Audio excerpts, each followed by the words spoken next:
Selamat pagi dan salam sejahtera buat kita semua. Perkenalkan kami dari kelompok 7, mata kuliah Anatomi dan Fisiologi Manusia yang diampu oleh Ibu Asis Prof. Dr. Hajah Nefrita MPD MSI akan mempresentasikan materi kita pada minggu ini mengenai sistem endokrin, di mana anggota dari kelompok 7 itu ada saya sendiri, Megawati Junita Pardede dengan NIM 18038420539. Lalu ada teman saya Dewi Trisnawati dengan NIM 18038420565. Dan rekan saya yang terakhir itu ada Nurul Suhaidah dengan NIM 19084205025. Berikut adalah pemaparan materi dari kelompok kami yang dimulai dari Saudari Dewi. Kepada Dewi, waktu dan tempat dipersilahkan. Baiklah, saya akan menjelaskan materi mengenai sistem endokrin, yang mana yang pertama ada struktur hormon. Klasifikasi hormon berdasarkan strukturnya dapat dibedakan menjadi hormon yang larutan di dalam air atau yang larut dalam lemak. Yang pertama, hormon yang larut dalam air, termasuk polipeptida, misalnya insulin, glukagon, ACTH, gastrin, dan katekolamin. Hormon yang larut dalam air bekerja melalui sistem messenger kedua. Kemudian yang kedua ada hormon yang larut dalam lemak, termasuk steroid, misalnya estrogen, progesteron, testosteron, dan tironin. Sementara hormon steroid dapat menembus membran sel dengan bebas. Kemudian yang kedua ada distribusi dan transportasi hormon. Pada prinsipnya, pengaturan produksi hormon dilakukan oleh hipotalamus, bagian dari otak. Hipotalamus mengontrol sekresi banyak kelenjar yang lain, terutama melalui kelenjar pituitari, yang juga mengontrol kelenjar-kelenjar lainnya. Hipotalamus ini akan memerintahkan kelenjar pituitari untuk mensekresikan hormonnya dengan mengirim faktor regulasi ke lobus anteriornya dan mengirim impuls saraf ke posteriornya dan mengirim impuls saraf ke lobus posteriornya. Kemudian yang ketiga, fungsi dan mekanisme kerja hormon. Yang pertama, fungsi hormon. Hormon sangat bermanfaat karena dari fungsi yang dilakukan hormon pada organ tertentu. Fungsi hormon ialah sebagai berikut. Pertama, dapat mempengaruhi dalam metabolisme glukosa, protein, dan lemak pada seluruh tubuh. Kedua, mengendalikan tekanan darah. Ketiga, merangsang dalam pembentukan sel darah merah. Keempat, mengendalikan dalam perkembangan ciri seksual dan sistem reproduksi. Kelima, mengendalikan pembentukan dan pelepasan hormon oleh korteks adrenal. Keenam, merangsang pembentukan dan pelepasan dari kelenjar tiroid. Yang ketujuh, mempertahankan homeostasis atau keseimbangan keadaan tubuh dengan lingkungan sekitarnya. Lalu mekanisme kerja hormon. Pertama, umpan balik negatif langsung terjadi ketika peningkatan kadar suatu hormon di dalam sirkulasi akan menyebabkan penurunan aktivitas sekresi dari sel-sel kelenjar endokrin yang memproduksi hormon tersebut. Kedua, umpan balik tidak langsung terjadi ketika hormon yang disekresi kelenjar target menghambat sekresi releasing hormon dari hipotalamus. Yang ketiga, pada umpan balik lob pendek, pengaruh terhadap sekresi hormon bereaksi secara langsung dengan menurunkan sekresi hormon. Sekian penjelasan materi saya. Baik, kita lanjut ke pembahasan selanjutnya, itu mengenai kelenjar pituitari. Yang pertama itu struktur kelenjar pituitari, di mana struktur kelenjar pituitari ini hanya kira-kira sebesar kacang ercis yang terletak di dasar otak kita.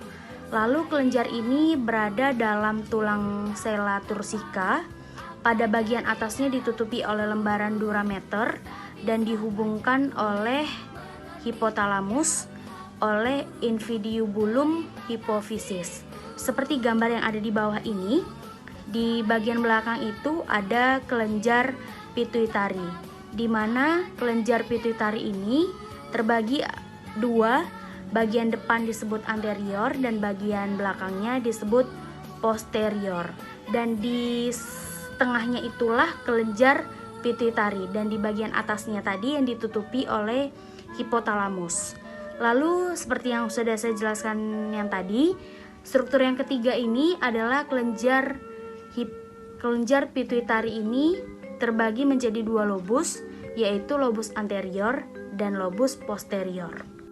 Materi yang selanjutnya itu ada hormon yang dihasilkan oleh kelenjar pituitari, di mana tadi pituitari ini dibagi menjadi dua, yaitu ada lobus anterior.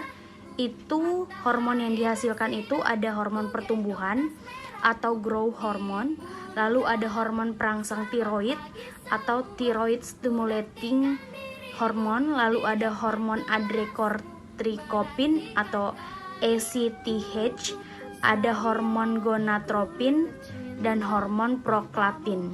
Lalu pada bagian lobus posteriornya itu menghasilkan hormon oksitosin dan hormon antidiuretik atau ADH. Lalu yang ketiga itu ada kelainan akibat gangguan yang ada di kelenjar pituitarin atau kelenjar hipofisis. Yang pertama itu kelainan pahipotiturarisme, lalu yang kedua itu dwarfisme, lalu yang ketiga ada gigantisme, yang keempat itu ada akromegali, lalu yang kelima itu ada diabetes insipidus. Lalu yang kedua itu ada kelenjar tiroid. Kelenjar tiroid ini merupakan kelenjar yang berbentuk cuping kembar atau berbentuk kupu-kupu, dan di antara keduanya dapat daerah yang menggenting. Struktur dari kelenjar tiroid ini, yang pertama itu kelenjar tiroid ini terdiri dari dua lobus dan terdapat di dalam leher yang dihubungkan oleh istimus yang sempit seperti gambar yang ada di atas. Letak kelenjar ini di sebelah kanan dan kiri trakea kita. Ujung atas lobus mencapai cartilago thyroidea dan kelenjar ini lunak berwarna coklat dan ditutupi oleh kapsul. Selanjutnya itu lapisan sel-sel dari folikel pada kelenjar tiroid ini mempunyai kemampuan yang sangat besar dalam mengekstraksi iodine dari dalam darah dan nanti akan digabungkan dengan tirosin asam amino untuk membentuk suatu hormon tridotironin atau T3 yang aktif. Lalu hormon lain dari kelenjar tiroid itu yaitu kalsitonin. Kalsitonin ini diproduksi oleh parafolikular atau sel C atau clear cell yang terdapat di sela-sela folikel kelenjar tiroid. Sekresi dari kalsitonin ini meningkat bila kelenjar tiroid itu diperfusi dengan larutan berkadar Ca2+-nya tinggi. Lalu materi yang selanjutnya itu fungsi dari kelenjar tiroid. Ada beberapa fungsi kelenjar tiroid bagi tubuh manusia. Yang pertama, kelenjar tiroid ini fungsinya untuk mempengaruhi metabolisme sel, proses produksi panas dalam tubuh, oksidasi di sel-sel dalam tubuh kita. Lalu fungsi yang kedua itu mempengaruhi pertumbuhan, perkembangan, diferensiasi jaringan dalam tubuh kita. Lalu yang ketiga berpengaruh dalam mengubah tiroksin. Yang keempat memasang peranan penting untuk pembentuk atau pertumbuhan fetus, khususnya mempertumbuhkan saraf dan tulang pada tubuh kita. Lalu yang selanjutnya mempertahankan sekresi GH atau gonadotropin.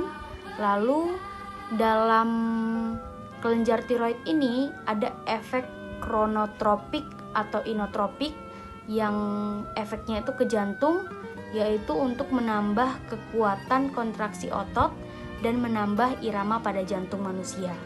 Lalu fungsi yang selanjutnya itu merangsang pembentukan sel darah dalam tubuh manusia, dan fungsi yang terakhir dari kelenjar tiroid ini adalah kelenjar tiroid ini bisa mempengaruhi kelenjar dan ritme pernapasan sehingga kebutuhan oksigen akibat metabolisme itu semakin tinggi. Baik, saya akan melanjutkan presentasi dari rekan sebelumnya. Saya akan menjelaskan mengenai gangguan fungsi kelenjar tiroid, di mana ada 2 gangguan fungsi dari kelenjar tiroid ini.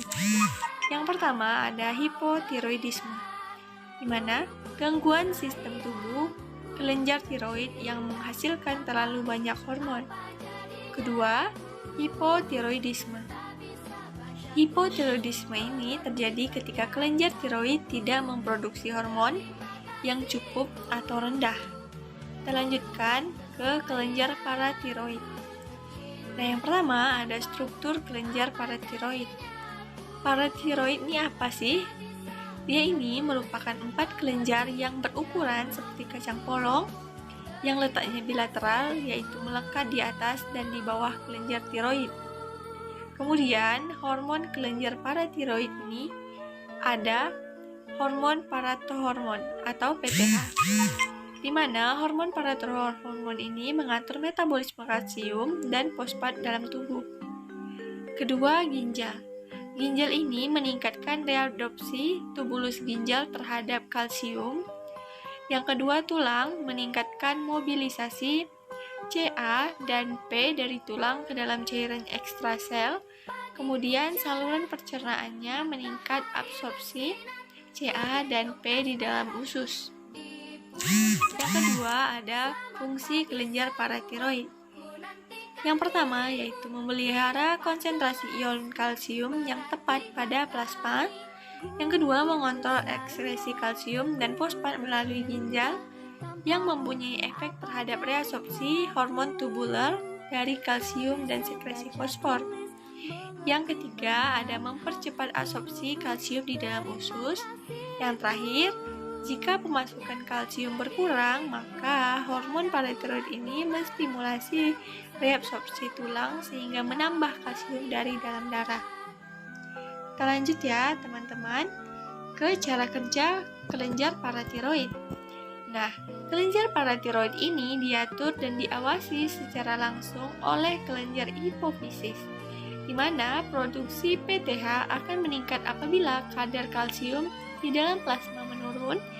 Kemudian di dalam keadaan fisiologis normal, kadar kalsium dalam plasma berada dalam pengawasan hemostatik dalam batas yang sangat sempit. Nah, sintesis paratiroid hormon dikendalikan oleh kadar kalsium plasma, yaitu dihambat oleh sintesis bila kadar kalsium tinggi dan dirangsang bila kadar kalsium rendah. Nah, hormon ini juga bekerja menurunkan konsentrasi fosfat dan plasma. Yang keempat, ada gangguan fungsi kelenjar paratiroid. Nah, tadi kan kita sudah membahas tentang fungsi atau gangguan fungsi kelenjar tiroid, sekarang keterbalikannya. Di mana yang pertama ada hiperparatiroidisme primer, di mana berkurangnya kalsium dalam tulang, kemudian kelainan taktus urinarius, kemudian manifestasi dari sistem saraf sentral, kelemahan neuromuskural, kemudian manifestasi gastrointestinal. Yang kedua, ada hiperparatiroidisme sekunder, yaitu hiperplasia. Sekian pemaparan materi dari kelompok 7 mengenai sistem endokrin pada hari ini. Akhir kata, saya sebagai moderator pada video ini mengucapkan terima kasih. Mohon maaf atas kesalahan kata dan perbuatan dari anggota kelompok kami. Semoga apa yang kita pelajari dan dapatkan pada hari ini dapat berguna dan dapat menambah wawasan untuk kita masing-masing. Akhir kata, saya mengucapkan terima kasih dan salam sejahtera buat kita.